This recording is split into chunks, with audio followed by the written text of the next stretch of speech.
एक और बात मैं आपसे शेयर करना चाहूंगा जो बहुत इंटरेस्टिंग है और जो मैंने पाया। चलिए आपका हाँ समझ करके आगे बढ़ता हूं मैं। और वो है जिज्ञासा। जिज्ञासा को क्या बोलते हैं इंग्लिश में? क्यूरियोसिटी। क्यूरियोसिटी। जी हाँ। क्यूरियोसिटी से जब मैं देख रहा था तो बाइबल हमें एक बात बताती। पौलुस थिस्सलुनीकियों की कलीसिया को, अगर मैं अभी एकदम से मैं श्योर नहीं हूं कि कहाँ पे वो पाया जाता है, पर जहां तक मैं समझता हूं कि थिस्सलुनीकियों की पत्री में उन्होंने ऐसा कहा था, माइंड योर ओन बिजनेस करके। हाँ, प्रभु का धन्यवाद हो। पहला थिस्सलुनीकियों 4 अध्याय और 11 वचन। पहला थिस्सलुनीकियों 4 अध्याय 11 वचन। यहां लिखा है, और जैसी हमने तुम्हें आज्ञा दी है वैसे ही चुपचाप रहने और अपना अपना काम काज करने और अपने अपने हाथों से कमाने का प्रयत्न करो। यहां पे मैं एक पर्टिकुलर वचन को मैं टच करना चाहूंगा, अपना अपना काम काज करने। To mind your own affairs, ऐसे बोलते हैं ना कई बार, माइंड योर ओन बिजनेस, है ना? तो माइंड योर ओन अफेयर्स ऐसे कर बाइबल में लिखा है। क्योंकि जहां ये माइंड योर ओन बिजनेस थोड़ा सा डिस्टर्ब होता है, हमारा ध्यान तुरंत चले जाता है दूसरे के जीवन में क्या हो रहा है करके। और जो हमें ये चीज से बचना है, इसके लिए मैं आपको 2 एग्जाम्पल देना चाहूंगा जो मैं हमेशा सीखता हूं। क्योंकि कई बार क्या होता है, हमारा ध्यान उसके जीवन में क्या हो रहा है, वो कुछ और बोल दिया, ये कुछ और बोल दी, तो हमारा ध्यान पूरा, अरे ये ना ऐसा हुआ होगा, वो ऐसा हुआ होगा, ये ऐसा, वो लोग तो है ही वैसे। आप देखते हैं कि हम अननेसेसरी चीजों में तुरंत भग जाते हैं। मुझे बात बहुत पसंद आती है कि ये व्यक्ति प्रभु को जानता भी नहीं है, पर देखिए तो इसका रिस्पॉन्स।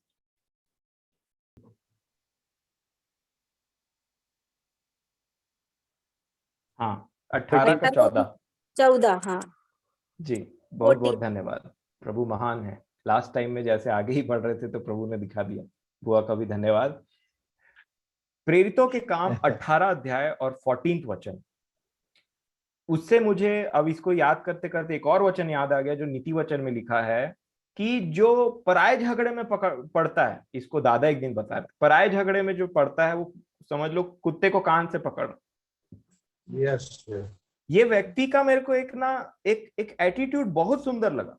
भले ये प्रभु का कोई जन नहीं है, इसके बारे में कोई अच्छी बात नहीं लिखी है, परंतु इसका मेरे को एक व्यवहार से प्रभु ने एक चीज सिखाया। अगर आप 18 का 12 से पढ़ते हैं, 18 का 12 प्रेरितों के काम, जब गलियो अखाया देश का हाकिम था, ये है इसका व्यक्ति का नाम, ये याद नहीं आता।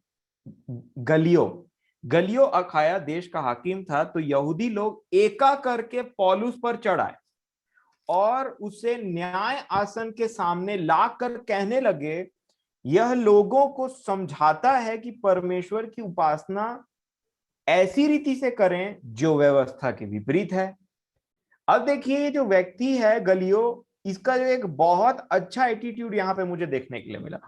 14 वचन में लिखा, जब पौलुस बोलने पर ही था कि वो अपने मन की बात रखे, तो ये क्या बोलता है, तो गलियो ने यहूदियों से कहा, हे यहूदियों, यदि यह कुछ अन्याय या दुष्टता की बात होती तो उचित था कि मैं तुम्हारी सुनता, परंतु यदि यह वाद विवाद शब्दों और नामों और तुम्हारे यहाँ की व्यवस्था के विषय में है तो तुम ही जानो, क्योंकि मैं इन बातों का न्यायी नहीं बनना चाहता। अब यहाँ पे मेरे प्रियो ध्यान से देखें, इस व्यक्ति ने जजमेंट नहीं दिया यहाँ पे, क्योंकि उस चीज को वो बोलता है कि मैं नहीं जानता इस सब चीजों के बारे में। इस चीज से हम क्या सीखते हैं, कई बार कोई लोग हमारे पास में आते हैं, बोलते हैं भाई उसने हमारे साथ में ऐसा किया, इसने हमारे साथ में वैसा किया, और तुरंत हम एक जजमेंट दे देते हैं। पौलुस तीमुथियुस को बोलते हैं, किसी भी जो बड़े हैं कलीसिया के किसी भी व्यक्ति के लिए, 2 या 2 से अधिक जन जब तेरे पास आकर के कुछ ना बोले तब उनकी बात नहीं सुनना। यहां पे देख देखिए जो गलियो व्यक्ति है, इसको उनके मैटर में कोई इंटरेस्ट नहीं था। और जब हमारी जब पौलुस बोलते हैं थिस्सलुनीकियों की कलीसिया को कि अपने अपने काम से मतलब रखो, तो कहीं हम ऐसे तो नहीं कि पराये के झगड़े रगड़े या फिर पराये के उस चीज जिसमें हम कुछ नहीं जानते, एबीसीडी तक नहीं जानते, कोई आके कुछ भी हमको सिखा दिया और तुरंत हम उसके लिए बोले कि हम ऐसा करेंगे या फिर ऐसा करेंगे वैसा करेंगे करके। इसको कई बार ये हमारे क्यूरियोसिटी से निकलता है, जिज्ञासा से निकलता है कि देखे तो सही क्या मैटर है यहाँ चल करके। आप देखें कई बार रोड में भीड़ लग जाता है और लोगों को कुछ काम नहीं वहां पे, तो जा करके चुपचाप से ऐसे करके खड़े हो जाएंगे ऐसे करके, और फिर थोड़ा हल्ला हो गया तो वहां पे हल्ला हल्ला कर दिए, कुछ ऐसे चिल्लाए। यहाँ पे भी एक जगह ऐसी हुआ था, पता ही नहीं लोगों को कि क्या मैटर है। ये इसी का 19 का 32 क्या लिखा है, 19 का 32 प्रेरितों के काम में। वहां कोई कुछ चिल्लाता था और कोई कुछ, क्योंकि सभा में बड़ी गड़बड़ी हो रही थी और बहुत से लोग तो यह जानते भी नहीं थे कि हम किस लिए इकट्ठे हुए हैं, पता ही नहीं किस चीज के लिए इकट्ठे हुए हैं और चिल्ला रहे हैं। यहां पे गलियों से हमें एक सीखने की जरूरत है, किसी भी पराये चीज में ना हमारा इंटरेस्ट होना ही नहीं चाहिए। कौन अपने जीवन में क्या कर रहा है, क्या हो रहा है उसके लाइफ में, किसके बच्चे कहाँ जा रहे हैं, क्या कर रहे हैं, चिंता करनी है तो प्रार्थना के द्वारा करें, बोझ को रखते हुए। पौलुस कुरिन्थियों कलीसिया को लिखते टाइम बोलते हैं कि तुम नहीं जानते कि मेरे मेरे जीवन में सारी कलीसियाओं को लेकर के कितना बोझ रहता है, कितना प्रेशर रहता है। वो ऐसा लिखते हैं एक जगह कुरिन्थियों की कलीसिया को। बोझ रखना है तो इस प्रकार का, एक जिज्ञासा वाली बात भी होती। बाइबल हमें बताती अपने अपने काम से मतलब रखो। कई बार दूसरों के प्रॉब्लम सुलझाते सुलझाते हम भी नफरत करने लग जाते हैं, हमारा दिमाग भी एकदम से अशांत होने लग जाता है। मैंने कई लोगों को देखा, इवन अपने जीवन में ये बात देखी। इसीलिए हम वो जो क्यूरियोसिटी वाली बात है ना, इसका क्या होगा, वो कहाँ जा रहा है, ये इसका बच्चा, वो उसका हस्बैंड, वो उसकी वाइफ, वो उसका कौन सा जॉब, कितना सैलरी, क्या, वो सबसे कोई मतलब नहीं है हमको। प्रभु यीशु मसीह ने पतरस को डायरेक्टली डांटा था। बोलते हैं कि तू जब बूढ़ा हो जाएगा तो तू जहां नहीं जाना चाहेगा वहां जाएगा। तो सब बातों को छोड़ करके प्रभु इसका क्या होगा, आप जिससे ज्यादा प्रीति रखते हैं, अरे आपको बता रहा है, आपका प्लान आपके ऊपर में रिवील कर रहा है प्रभु, प्रभु इसका क्या होगा। मेरे प्रियो, क्या हम भी ऐसा तो नहीं कि प्रभु इसका क्या होगा, इसका क्या होगा। हमारे लिए प्लानिंग को कई बार जब प्रभु बताते रहते हैं, कई बार हम भी जो पुराने पतरस थे उनके समान बोलते हैं, इसका क्या होगा, इसका क्या होगा, ये तो पक्का स्वर्ग नहीं जाएगा, ये तो पक्का यहां जाएगा, पक्का वहां जाएगा। ये व्यक्तिगत रिलेशनशिप है हमारा और परमेश्वर पिता का। प्रभु हमारे लिए रिवील कर रहे हैं ये चीजों को, इन बातों को। इसीलिए जब भी वचन आए तो हमारे लिए सीखना है। और जब भी कुछ चीज को हम सीखते हैं तो कभी भी इसका क्या होगा, उसका क्या होगा, ऐसा चिंता नहीं करना है। प्रभु से प्रार्थना करना है कि हम सब वहां पे जाएं प्रभु आपकी इच्छा के अनुसार में। मेरे प्रियो, क्यूरियोसिटी जो है ना, बहुत बेकार चीज है, बहुत खराब चीज है। सोचिए तो सही, प्रभु उनको बता रहे हैं कि पतरस, आप जब बूढ़े हो जाओगे तब आपको लोग वहां लेकर के जाएंगे जहां आप नहीं जाना चाहते हो, और वैसा व्यवहार करेंगे जैसा आप नहीं चाहते हो। प्रभु इसका क्या हो। उनको लगा कि ये छोटा वाला जो है जिनसे ज्यादा प्रेम करते, देखते हैं इसका क्या होगा। तो प्रभु ने क्या बोला, आप देखिए, पढ़ते हैं उसको यूहन्ना के आखिरी आखिरी में। यूहन्ना रचित सुसमाचार 21 अध्याय और 18 वचन। वो 3 बार क्या तू मुझसे प्रेम करता है वाली बात को बोलने के बाद में प्रभु यीशु मसीह ने कहा, मैं तुझसे सच सच कहता हूं, यूहन्ना 21 का 18, मैं तुझसे सच सच कहता हूं, जब तू जवान था तो अपनी कमर बांधकर जहां चाहता था वहां फिरता था, परंतु जब तू बूढ़ा होगा तो अपने हाथ फैलाएगा, अपने हाथ फैलाएगा। ऑलमोस्ट प्रभु यीशु मसीह ने पतरस को अपने जैसा मृत्यु दिया था, हाथ फैलाएगा वाला। किसी किसी चेले के लिए ऐसा नहीं कहा, परंतु पतरस ने कहा कि मैं उल्टा, ऐसा हिस्ट्री बताती। तो लिखा है अपने हाथ फैलाएगा और दूसरा तेरी कमर बांधकर जहां तू न चाहेगा वहां तुझे ले जाएगा। उसने इन बातों से संकेत दिया दिया कि पतरस कैसी मृत्यु से परमेश्वर की महिमा करेगा। और तब उसने उससे कहा, मेरे पीछे हो ले। अब देखिए, अब देखिए यहाँ पे कैसा टर्निंग, उन्होंने कहा मेरे पीछे हो ले, और सब पूरा प्लान बता दिया। अब पतरस यहाँ पे बोलते हैं 20, पतरस ने मुड़कर उस चेले को पीछे आते देखा जिससे यीशु प्रेम रखता था और जिसने भोजन के समय उसकी छाती की ओर झुककर पूछा था, हे प्रभु, तेरा पकड़वाने वाला कौन होगा। अब यूहन्ना अपने ही बारे में कैसे डिस्क्राइब करते हैं, मैं उसको देख रहा था कि तेरा पकड़वाने वाला कौन होगा। अब क्या बोलते हैं पतरस यहाँ पे, बोलते हैं मुड़कर उस चेले को पीछे आते देखा और फिर बोला कि हे प्रभु, सॉरी, उसे 21 वचन, उसे देखकर पतरस ने यीशु से कहा, हे प्रभु, इसका क्या हाल होगा। क्वेश्चन मार्क, इसका क्या हाल होगा। अपनी बात को तो मिल गया, मरने की बात तो खबर मिल गई। अब सोचा होगा थोड़ा यूहन्ना भी आ जाए मेरे साथ में तो एक साथ मरेंगे। तो उन बातों को सोच करके पतरस ने अपने लिए जो मिल रहा था उस पर ना फोकस करके तुरंत अपने अड़ोस पड़ोस वाले लोग पे, यूहन्ना, क्योंकि इनमें कंपटीशन टाइप चलता था। जैसे ही पता चला पतरस को कि प्रभु यीशु मसीह जाग गए, दौड़ के सबसे पहले आगे चले, कंपटीशन। तो इनको लगा कि यहाँ पे यूहन्ना का क्या होगा। तो यहाँ पे देखिए क्या लिखा है 22 वचन में, यीशु ने उससे कहा, यदि मैं चाहूं कि वह मेरे आने तक ठहरा रहे तो तुझे इससे क्या। इसको बोलते हैं synonym mind your own business का। अपना काम कर बोलने से को अलग तरीके से यीशु मसीह ने कहा, तुझे इससे क्या। यीशु मसीह भी तो वही बात को बोल रहे हैं, माइंड योर ओन अफेयर, अपना काम से काम मतलब रख। क्यों उसको बोल रहे, तो यीशु मसीह ने उसको और कंफ्यूज कर दिया कि इसके बारे में सोचे ही ना। प्रभु यीशु मसीह ने कहा, मैं जब तक आ ना जाऊं और तब तक मैं चाहूं कि ये जिंदा रहे, मतलब ये युगानो जिंदा रहे, ठीक है, इसको मैं कभी भी जिंदा रखूं कि कुछ भी करूं इसके साथ, तुझे इससे क्या। अब नॉर्मल बात पतरस को और चेलों को समझ में नहीं आती थी, जो ये बात घुमा फिरा करके प्रभु ने बोला वो तो बहुत ऊपर से चला गया। और डायरेक्ट उसका उनका बोलने का मतलब क्या, तुझे इससे क्या। आज प्रभु यीशु मसीह भी हमसे कुछ यही बातों को बोलते हैं, जो अननेसेसरली हम अफेयर्स में पढ़ते हैं या जीवन दूसरों के जीवन में झांकते हैं ना, कि इनके में क्या हो रहा है, उनके में क्या हो रहा है, उसके बाद में ऐसा करते हैं कि सिर्फ मुंह को बजाना है, गाल को बजाते रहना, तो कुछ ना कुछ बोलते रहो ऐसे करके। उन सब विषयों में प्रभु यीशु मसीह बोलते, तुझे इससे क्या, माइंड योर ओन बिजनेस, अपने काम से मतलब रखो। क्योंकि कई बार क्या होता है पता है, कई बार हम चाहते हैं कुछ हो, हम देखते, कई बार आपने देखा है, मैं WWE देखता था पता है बहुत पहले। तो क्या होता था, हम चाहते थे कि ये रेसलर इस रेसलर के साथ लड़ाई करे, फिर देखते हैं क्या होता है। ये मनुष्य का आदत है, ये दुनिया में जितने एक्सपेरिमेंट होते हैं वो क्यूरियोसिटी से ही निकल करके आते हैं, कुछ अच्छे तो कुछ बुरे। ये जो बम बनाया है ना मनुष्य ने, वो क्यूरियोसिटी का ही नतीजा है, कि देखते हैं इसको और इसको मिलाते हैं तो क्या होता है, फूट गया, बूम। उसके बाद में क्या क्या आज मिसाइल विसाइल सब बन गया और खुद ही नाश हो जाएगा। तो सब चीजों से न्यूक्लियर पावर बना करके बैठा है। कहां से निकला ये चीज, क्यूरियोसिटी से।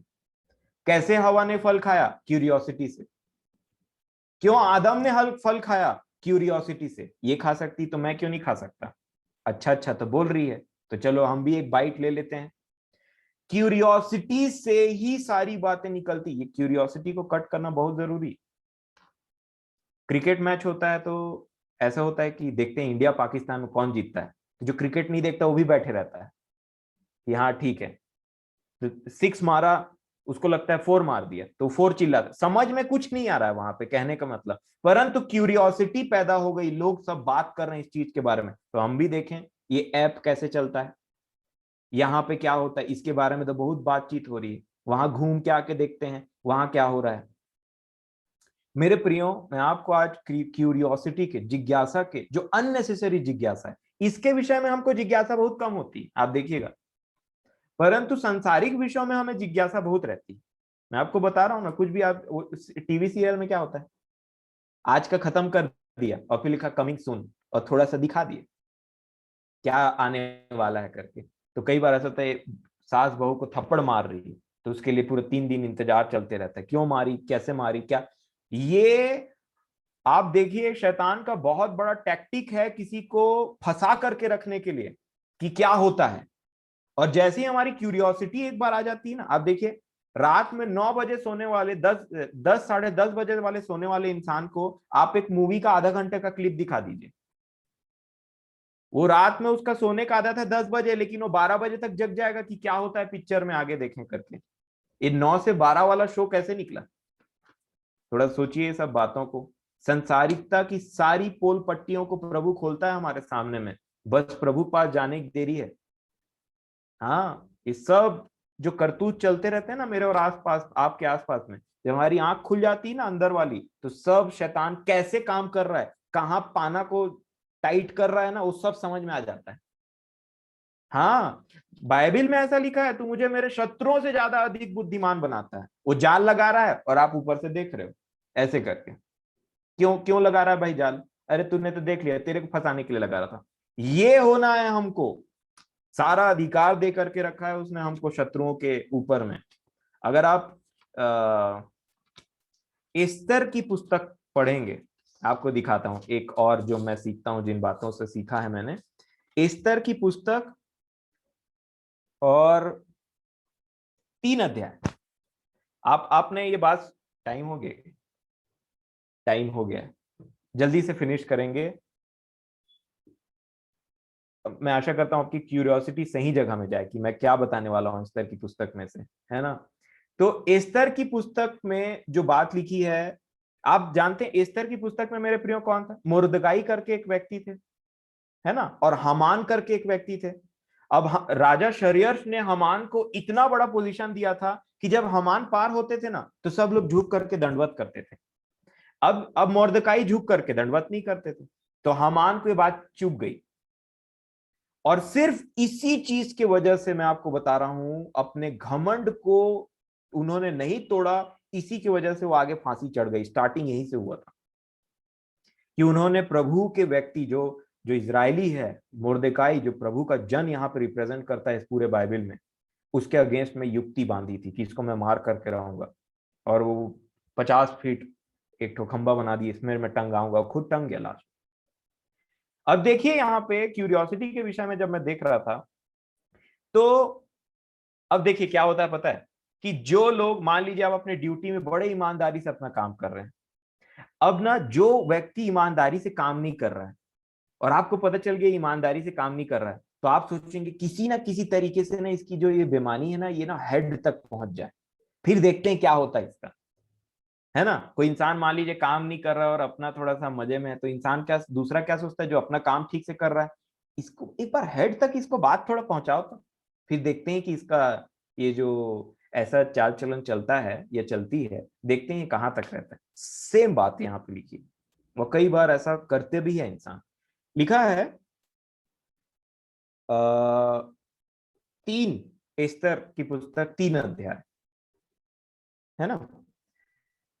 अब इसको पूरा, अच्छा चलिए ठीक है। दूसरे वचन में लिखा है, राजा के सब कर्मचारी, इन पदों में, राजा के सब कर्मचारी जो राजभवन के फाटक में रहा करते थे, वे हामान के सामने झुक कर दंडवत किया करते थे। झुक करके दंडवत कर रहे हैं, ठीक है, क्योंकि राजा ने उसके विषय में ऐसी ही आज्ञा दी थी। परंतु मोर्देकाई न तो झुकता था और न उसको दंडवत करता था। एक व्यक्ति जिसने कॉम्प्रोमाइज नहीं किया यहाँ पे, वो प्रभु का जन था। 3 वचन में ऐसा लिखा है, तब राजा के कर्मचारी जो राजभवन के फाटक में रहा करते थे, उन्होंने मोर्दकाई से पूछा, तू राजा की आज्ञा को क्यों उल्लंघन करता है? क्वेश्चन पूछा उन्होंने मोर्दकाई से। तो 4 वचन में क्या लिखा है, जब वे उससे प्रतिदिन ऐसा ही करते थे, डेली डेली, क्योंकि अपना झुक रहे हैं, मतलब अपना काम को अपनी नजर में वो लोग ठीक से कर रहे हैं, तो वो हामान से पूछते थे कि तू क्यों नहीं ऐसा करता है, क्यों नहीं तू झुकता है, और प्रतिदिन वैसे ही कर रहे हैं। आप देख रहे हैं वहां पे नए नियम में भी ऐसी कुछ बात थी। सदूकी, फरीसी और यूहन्ना के चेले उपवास रखते हैं, तेरे चेले क्यों नहीं उपवास रखते हैं? यीशु मसीह से वो पूछ रहे थे, क्यूरियोसिटी थी। यहां पे लिखा है, प्रतिदिन आज्ञा का उल्लंघन क्यों करता है, तो क्यों ऐसा करता है, वो क्वेश्चन पूछ रहे थे। फिर क्या लिखा है, और उसने उनकी एक ना मानी। मोर्देकाई ने सुना ही नहीं क्या बोल रहे हैं, तब उन्होंने, देखिए यहां से क्यूरियोसिटी स्टार्ट होता है, ग्रुप है तो क्यूरियोसिटी भी है। तब उन्होंने यह देखने की इच्छा से कि मोर्दकाई की यह बात चलेगी कि नहीं, हामान को बता दिया। उसने उनको बता दिया था कि मैं यहूदी हूं। अब देखिए, ये थी क्यूरियोसिटी। क्या चाहा पता है उन्होंने? हम तो झुकते हैं हामान के सामने, क्योंकि राजा ने उसको प्रतिष्ठा दी। अब ये व्यक्ति जो नहीं झुकता है, चलो हामान को थोड़ा सा ना प्रिक करें इसके विषय में और देखें कि क्या होता है। और इसकी जो बात ये हमसे प्रतिदिन बोलता है ना, मैं नहीं झुकूंगा, मैं यहूदी हूं और हमें दंडवत नहीं करना है, हमें, हम सच्चे परमेश्वर के मानने वाले हैं। तो ये लोगों की क्यूरियोसिटी क्या हुई पता है? ये लोगों की जिज्ञासा क्या हुई? चलो हम हामान को तो बता दें एक बार, ये नहीं झुकता करके, फिर देखते हैं होता क्या है। ये क्यूरियोसिटी ने उनको, वो मॉर्देकाई को हामान के सामने में ढकेल दिया। और यहां पे यही कामों से हमको बचना है। कभी भी अननेसेसरी क्यूरियोसिटी हमको आत्मिक रूप से खत्म कर सकती। आजकल और बहुत पहले से ये क्यूरियस, आजकल क्या, ये तो बाइबल बहुत सालों पहले से लिखी और एस्तर की पुस्तक कब से है, और राजा शरियर जो हिंदुस्तान के प्रांत में भी राज्य करते थे उस समय में, मेरे प्रियो, बाइबल हमको ऐसा बताती है कि ये क्यूरियोसिटी बहुत पहले से है, हवा के समय से आई है ये क्यूरियोसिटी, जो मनुष्यों की आदि माता है। और ये क्यूरियोसिटी मारती है, ये क्यूरियोसिटी मारती है, आत्मिक रूप से हमको खत्म करती है। इसीलिए प्रभु यीशु मसीह ने बार बार अपने वचनों में डायरेक्टली एंड इनडायरेक्टली हमें बोला है कि अपने अपने काम से मतलब रखो। कई बार लोग दूसरे घर में इसलिए जाते हैं जलन के मारे कि देख सकें कि अगला क्या क्या कर रहा है। अरे ये कर लिया आपने, वो कर लिया, और उसके बाद में बोलेंगे बहुत सुंदर दिख रहा है, और जैसे ही अपने घर में आएंगे, पता नहीं क्या करते हैं ये लोग, दिन भर काम करवाते रहते हैं, ऐसा है वैसा है, ये कर लिया वो कर लिया, ये खरीद लिया वो खरीद लिया, इतना महंगा मोबाइल। कुछ कुछ बातें ऐसी रहती हैं, हमें देखना है। कई लोग तो ऐसा होते हैं, डेली एक दूसरे के घर में जा रहे हैं, डेली मिलने के लिए जा रहे हैं, सब चीज है, सब रिलेशन, रिश्ते नाते अच्छे हैं, परंतु कुछ लेकर के आ रहे हैं वापस, और उसकी चुगली कहीं और कर रहे हैं। क्या ये तो हमारे जीवन में नहीं है? जी हाँ। इसीलिए हमको इन सारी बातों से, अगर आप ऑफिस में काम करने वाले व्यक्ति हैं और आपको किसी कुछ बात पता चल जाती है, आप उसको दबा लें और बोल लें कि हमने कभी सुना ही नहीं, इसको खत्म करिए उन बातों को। और अननेसेसरी जहां पे गॉसिप होती, क्योंकि फ्री टाइम में ही गॉसिप होती, और ये सब चीजों से हम बचें और उन सब चीजों से निकलें। कोई हमको कुछ चीज बताता है, तो अगर आप उस चीज को बोलें कि देखो, हमसे, हमको ये सब चीजों से कोई मतलब नहीं रखना चाहिए, और उस चीजों को वहीं खत्म कर दें।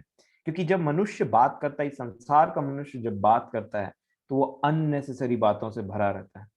नहीं तो अधिकतर क्या होगा पता है, जब हम मिलेंगे एक दूसरे के साथ, तो 5-10 क्या आधा आधा घंटा तक मौन रहे, कुछ बोलेंगे नहीं। कई बार हम सिर्फ चुप्पी तोड़ने के लिए कुछ भी बोल देते हैं। अरे चुप है, थोड़ा अजीब लग रहा था तो कुछ बोल दिया। अरे भाई चले जाओ अपने घर, निकल जाओ वहां से अपने घर चले जाइए, कुछ भी बोलने से अच्छा है ना। क्योंकि यीशु मसीह बोलते हैं एक एक निकम्मी शब्दों का हिसाब तुम्हें चुकाना पड़ेगा। एक एक निकम्मी शब्द जो मनुष्य बोलते हैं उसको तुमको देखना पड़ेगा। तो प्रभु हमारी इन सब बातों से सहायता करें। पहली बात जो हमने देखा वो ये है कि कभी भी हम थैंक एक धन्यवादी की आशा ना रखें किसी से। हमेशा किसी के लिए करें और भूल जाएं, और कोई हमारे लिए करता है तो उसे कभी ना भूलें। हम धन्यवादी बने तो रहें, परंतु धन्यवाद की चाहत न रखें अपने लिए, क्योंकि यीशु मसीह एक दिन आकर के बोलेंगे कि जब मैं भूखा था तब तुमने ऐसा किया, जब मेरी, क्योंकि हम उन चीजों को करके भूल जाते हैं। दूसरा चीज, सत्यता, नम्रता और धार्मिकता, ये हमसे अलग ना होने पाए। और तीसरी चीज, जो जिज्ञासा अननेसेसरली हमारे जीवन में उत्पन्न होती है, उसकी डोरी को कट करने की कोशिश करें। अगर आप ऐसे व्यक्ति के साथ में, जो आपका कोई ऐसा दोस्त है जो ज्यादा बातूनी है, ज्यादा बात करता है, ज्यादा वर्ल्डली है, उन सब चीजों से भरा रहता है, तो वो आपके पास में कुछ लेकर के आता है तो उसको पलट करके अच्छी चीज बता दो, वही इसका उपाय है। तभी लोग चुप हो जाते हैं। और या तो फिर बोलिए कि चलो छोड़ो ये सब बात को, कुछ उसका माइंड डाइवर्ट कर दीजिए। वो कुछ लेकर के आपके पास आ तो रहा था, और आप उससे ऐसी बात करिए, कुछ माइंड डाइवर्ट कर दीजिए ना। वो आपके जीवन में गवाही होना चाहिए कि वो आपको पलट करके बोले, अरे मैं क्या बोल रहा था ना, भूल गया।